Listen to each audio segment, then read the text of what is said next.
Hi, welcome to my channel, and today we're gonna discuss about the PySpark, how to work with PySpark in Spark.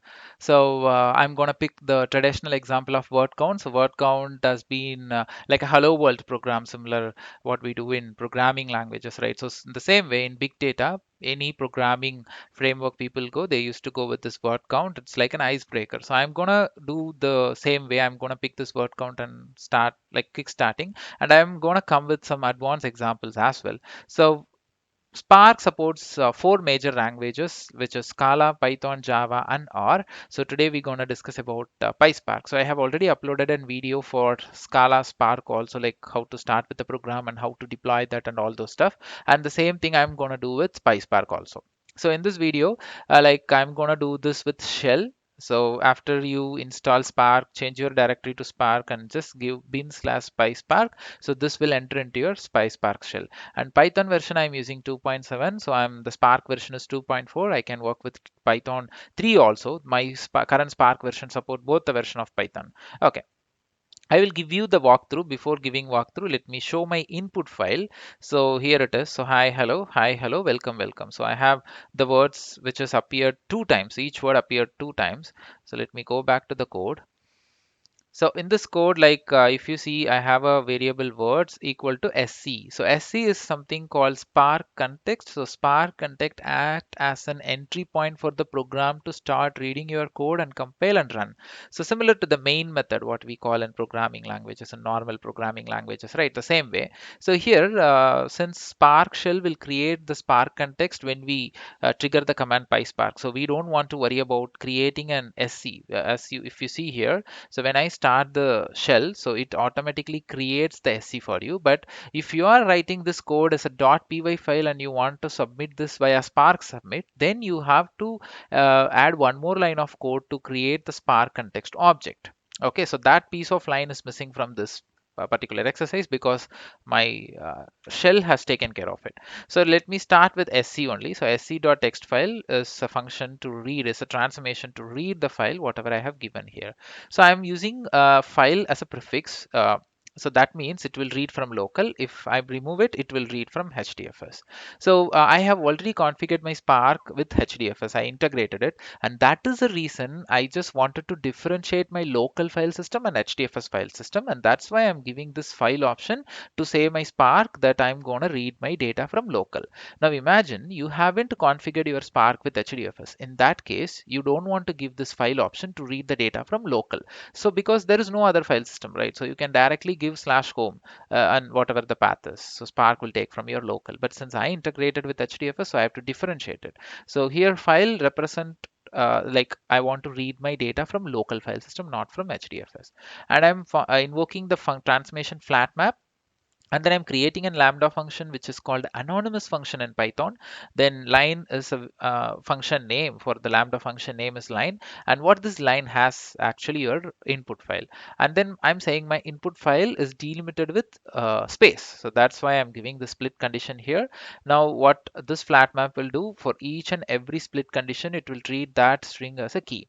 Now I'm then after that I'm going to do words.map. I'm going to add a key value pair format here. So lambda again, and the lambda function name is word comma one. That means you will be having one that get appended as a value for each key, that is each word.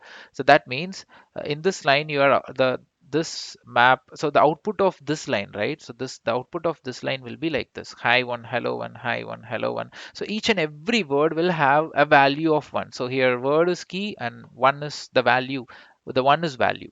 Okay, so because it has to be get incremented, right? So I'm starting my increment from one. That's why I've hard coded it. So all these transformations like map, flat map, and text file, we call them as narrow transformations, whereas reduce by key is again a transformation, but we call them as a wide transformation because it has shuffling.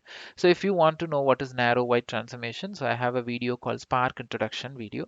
So in that video I have explained this. You can have a look on that video as well. So now I'm invoking this reduce by key. What it will do, it will shuffle the data. It will do the grouping plus the summation a plus b. That means if you see what reduce by key will do, it will take the first key high, and how many duplicates are there? We have two duplicates, one because high one and then high one.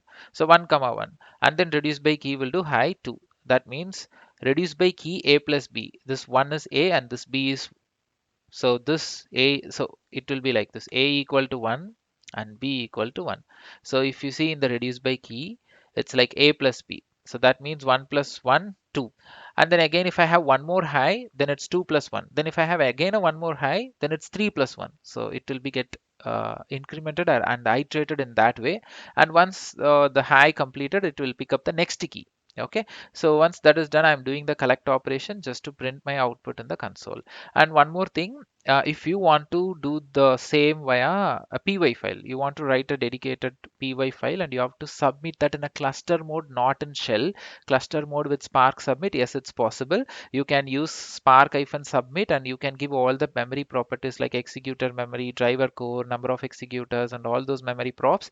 And then you can add your .py file, it will run. You can add your cluster mode also, deploy cluster mode as you can mention it, and then py file. So I will, for sure, I will make a separate video how to deploy your py file as a cluster mode, but I have already a video for Spark. So in Spark and Java, we do jar file creation, but in Python, it's not a jar file. It's, we just submit the actual py file itself, right? So that's why people used to get confused. So for jar file in Spark submit, we are clear, but how to do that with .py? It's again the same. So instead of giving your jar file, you give your py file. That's it. All other memory properties are same, but I'm gonna, for sure, I'm gonna do a video for Spark submit PySpark. So I'll just update in my playlist. So please, by the time maybe I have uploaded also, plus please check my playlist link. Yeah. So now let me run this code. So I'm reading a file and then doing a flat map and then lambda reduced by key, and then key value pair setting, everything is completed. So I'm getting my output. So output starts from here: hi to, hello to, welcome to. And here the u represent the unicode of the string. This is a like an unicode encoding problems we have in Python 2 version. So if you do the Spark, the same Spark in Python 3, you will not get this problem. Okay, so and if you want to save this, again, instead of using b.collect, you can use b.save as text file, and then you will get the output in your, as a folder and files, it will be in your local, or even in HDFS you can store the output. So thanks for watching, and I have more videos on big data. As I told you, I've given the playlist link in the description box of this video. Have a look on it, and thanks for watching. And if you really like this video, subscribe channel and forward this to your friends and colleagues, and please do share this in your LinkedIn, and that's very helpful for me, and your support is required in that way as well. Thanks for watching.